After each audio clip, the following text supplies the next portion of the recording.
Am I the a-hole for telling my friend he's not even close to as handsome as my boyfriend? My boyfriend has a friend who is fairly conventionally attractive and kind of annoying about it. The friend tends to make jokes at my boyfriend's expense, usually poking fun at my boyfriend's nose. My boyfriend has a unique, larger, very handsome nose that I am very attracted to. It's very masculine and appealing to me. So when I hear his friend making fun of his big nose and comparing my boyfriend to Angry Birds, it slightly bothers me. But it doesn't appear to bother my boyfriend, and my boyfriend has even said the jokes make him laugh. We were all drinking at a party the other day, and the friend was once again making jokes at my boyfriend's expense about the way he looks. I was pretty drunk and over the jokes, so I said, "Oh please, you wish you looked like him," with a smile on my face. He seemed genuinely caught off guard since I'm normally fairly passive. He said something along the lines of, "Why would I want to look like him?" I replied with, "Because you're not even close to as handsome as him."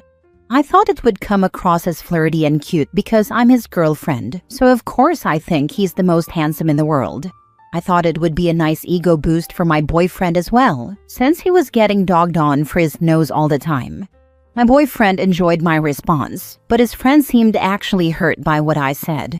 I heard later that he was telling others that what I said was really rude and uncalled for. Some of my friends think I was just dishing it back, but other friends say I went too far and was just being petty and rude. Am I the a-hole?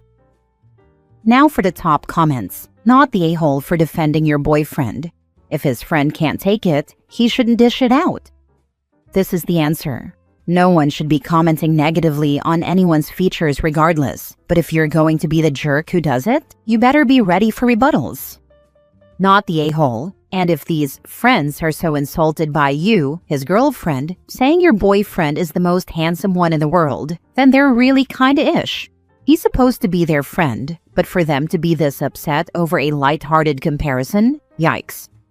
You might have a case from anyone except the guy's girlfriend. She's supposed to say that, even if it's objectively not true, as it should be subjectively true.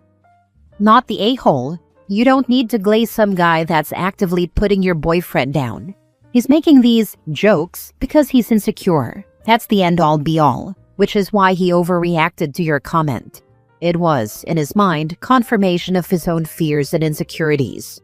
Of course you're going to think your boyfriend is more handsome than his friend. He's your boyfriend.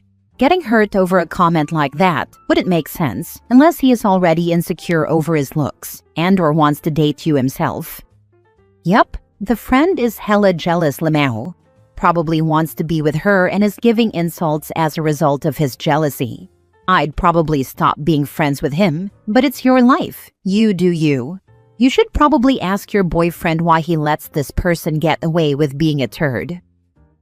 Next story. My boyfriend said he'll just keep his daughter away from me because I said I felt disrespected. Am I being too sensitive, or is this a red flag?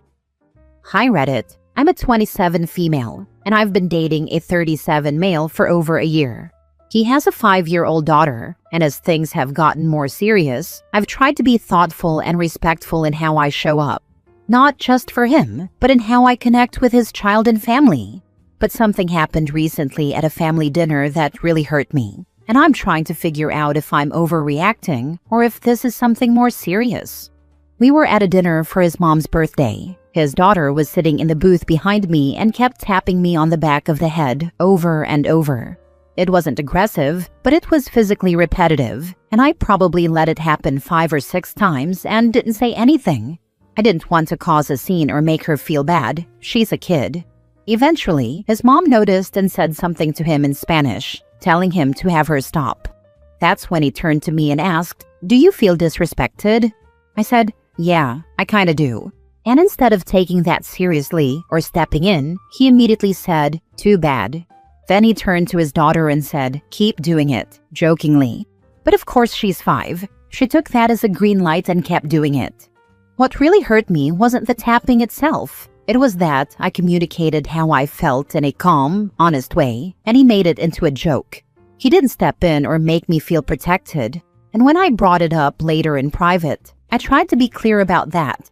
I wasn't mad at his daughter. I was disappointed in him. I told him it didn't feel good that I voiced something that made me uncomfortable, and instead of having my back, he brushed it off and turned it into a game.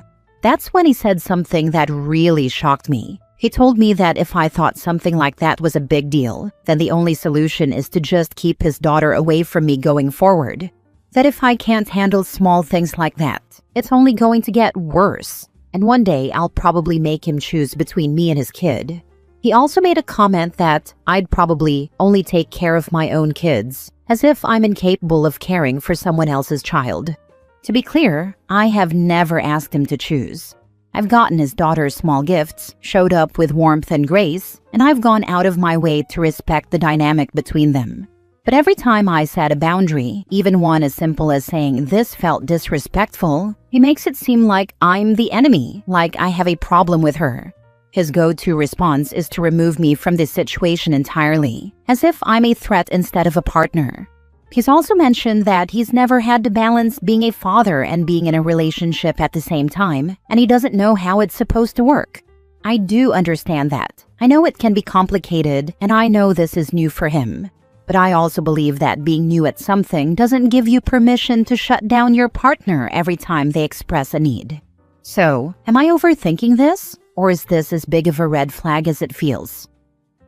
You're the a-hole if you stay with such a disrespectful man.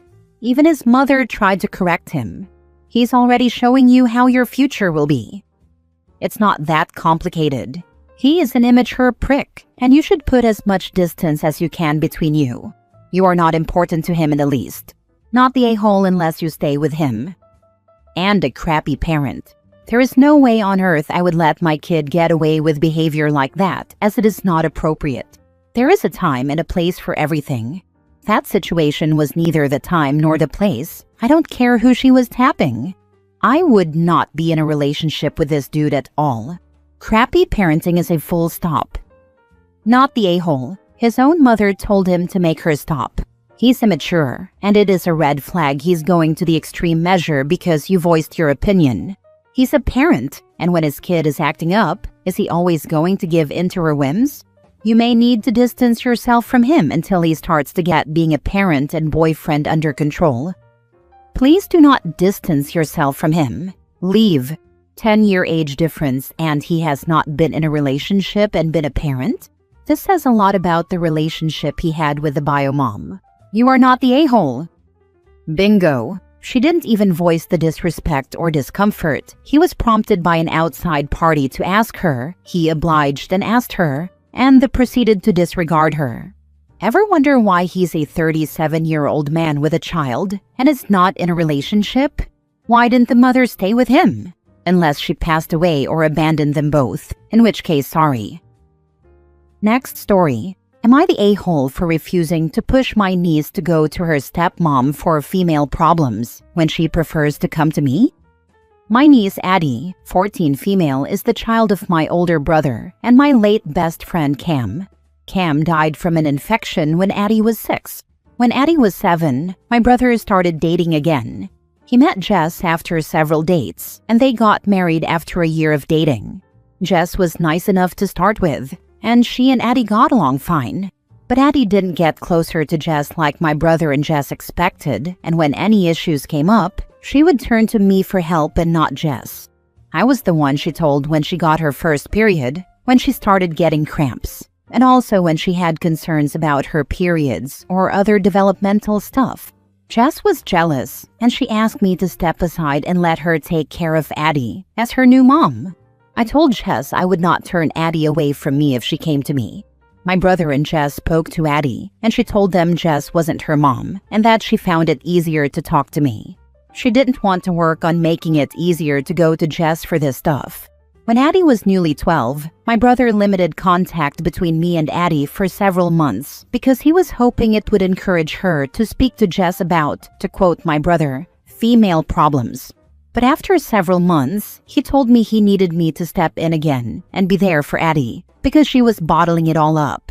So for over a year, it's been me helping her when stuff comes up. But since Jess had her and my brother's second child together, she's been feeling more upset that Addie comes to me instead of her. She told me I needed to get Addie to go to her for problems. She said it makes more sense because she'll have been her mom most of her life by the time Addie graduates and moves out. She said I need to push Addie as much as possible, if that's what it takes. I refused. I told her I will not risk Addie isolating herself. And the more she pushes, the less Addie will warm up to her. She needs to accept their relationship as it naturally develops. Or doesn't. Jess told me I was showing my loyalty to Cam over everyone and that Addie needs a mom, and Cam isn't here anymore. She said that for Addie's sake, she should be relying on her new mom for this kind of problem. But instead, I'm just glad she's holding on to Cam and not thinking long-term. Am I the a-hole? Now for the comments. Not the a-hole at all. Addie feels safe with you, and that's what matters. You can't force that kind of trust, and trying to push her away from you would probably just mess things up more. Jess should be focusing on building a real bond, not just trying to replace someone she'll never be to Addie. Agreed. Not the a-hole OP. I hate all these posts about step-parents trying to force bonds on kids. It never works, and it only causes resentment towards the step-parent and the parents. It sounds like Jess and Addie get along fine, and if they would just step back and allow that bond to continue to grow, something might actually develop.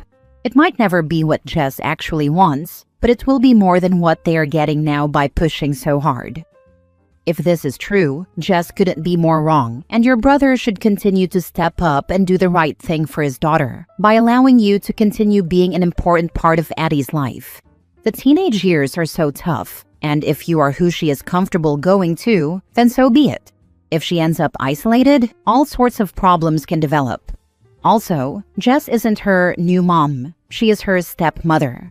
Her mother, who sadly passed away, will always be her mother. And it is so important that they allow her to feel however she feels. I know these things because I have a 19-year-old daughter whose dad passed away when she was 15. Life is hard enough for a teenager. They should be thrilled to have you there as a source of love and support. I hope he does continue to let me be involved like this, as long as Addie wants that. Otherwise, it's not me they punish or Jess they reward. It's Addie who gets punished and then doesn't confide in anyone. Exactly, and that would be tragic for Addie. Yes, it would absolutely be devastating, and the thing is it could start with female problems, but could become other problems she keeps to herself, and that could lead to dangerous secrets being kept. There's so much wrong when you shut kids off from the people they will confide in. Please keep helping her. There's something about her stepmom she's not comfortable with. I will, as long as my brother doesn't limit contact between us again. But I never liked that he did that in the first place because Addie suffered the most. Last story. Am I the a-hole for not giving my sister a large loan for her wedding after she said my career isn't as important as hers? I, 32 female, have a successful career as a lawyer and have worked hard to get to where I am today. I've always been financially responsible and have saved up a nice nest egg for my future. My younger sister Katie, 28 female, is getting married in a few months, and I've been excited for her, though I knew she was planning a big, expensive wedding. A few weeks ago, Katie called me and asked if I could loan her a large sum of money for her wedding. She said the venue and other wedding expenses were more than she anticipated, and she didn't want to have to scale back anything. She wanted $20,000, which is a significant amount of money for me, but I was willing to help. So I told her I would think about it and get back to her. After thinking about it, I decided that it wasn't a good idea for me to loan that much money, especially since I'd already saved it for my future and have other priorities. I called Katie and told her I couldn't loan her that amount, but I'd be happy to give her $2,000 if she really needed help. I thought that would be a reasonable gesture. Katie flipped out. She told me that my career isn't as important as hers, and that I didn't understand the value of a once-in-a-lifetime event, like a wedding. She said I was selfish and that I was choosing my career over supporting her when she needed me most. I was shocked by her response. I'm not saying her wedding isn't important, but I don't think it's fair for her to expect me to sacrifice my financial stability for it. Plus, I've helped her with other things in the past, and I don't think I should be pressured into giving away money I've worked hard for. Now our relationship is strained, and my parents are saying I should have just given her the money to avoid drama. They think I'm being too cold and practical, and that I should support her more, even if it means a sacrifice on my part. Am I the a-hole for not giving my sister a large loan for her wedding after she belittled my career? Not the a-hole. You may never get that money back, and if you do, it could take a very long time. You've worked hard and saved it. $2,000 is more than generous. I can't understand people who get so carried away with weddings that $20,000 is more than anticipated. That's an extravagant wedding in itself. Exactly. It's not my responsibility to foot the bill for something so extravagant, especially considering how much I've worked to save it. Tell your sister to act her wage. So silly to have a wedding you can't afford. If her career was more important than her sister's, as she claims, her wages would match that, and she wouldn't need to ask someone for a loan for her wedding. Unfortunately, it seems it's not as important as she thinks. Acting her wage is the least of her problems. It's the entitlement to someone else's hard-earned money that's the bigger issue. Siblings aren't responsible for wedding costs. The parents are. Tell your parents to figure it out. Or, gasp, your sister may have to postpone or downsize. Oh, the horror. It feels wrong to laugh about this, but you're so right. Just downsize. It's not wrong to laugh at this. Financially irresponsible people would have less audacity if their scammy ideas were routinely laughed off. Common sense dictates that brides should only plan the wedding they can afford, not the wedding they want. At the end of things, it's really a couple of hours of a party. The focus should be on the marriage. Typically, couples pay for their own weddings these days as people get married later, although parents often contribute. There have been many posts about siblings hitting up brothers or sisters for weddings that got over budget, and the answer is always, the brides or couple should scale back their plans. Life is all about budgets and living within your means. It's a good lesson to start at the wedding if you haven't figured it out yet. I think your offer was beyond generous. Not the a-hole.